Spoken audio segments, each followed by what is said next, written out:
The following is a special weather statement. A strong thunderstorm. Woo! As soon as I got up. As soon as I got up.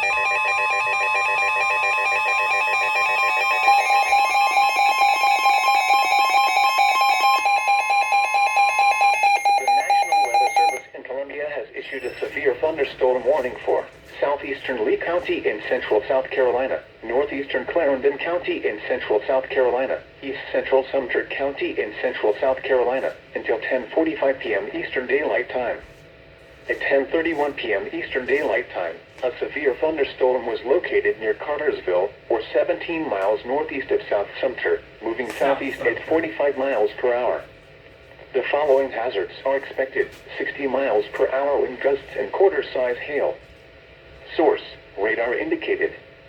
The following impacts are expected. Hail damage to vehicles is expected. Expect wind damage to trees and power lines. Locations impacted include Woods Bay State Park, Turbyville, Maceville, Lynchburg, and Shiloh.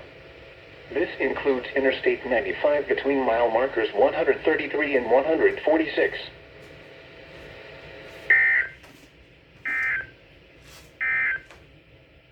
The following is a special weather statement. 131 for the thunderstorm will board. impact Yes, portions of sir, Florence and Steve. Darlington counties through 10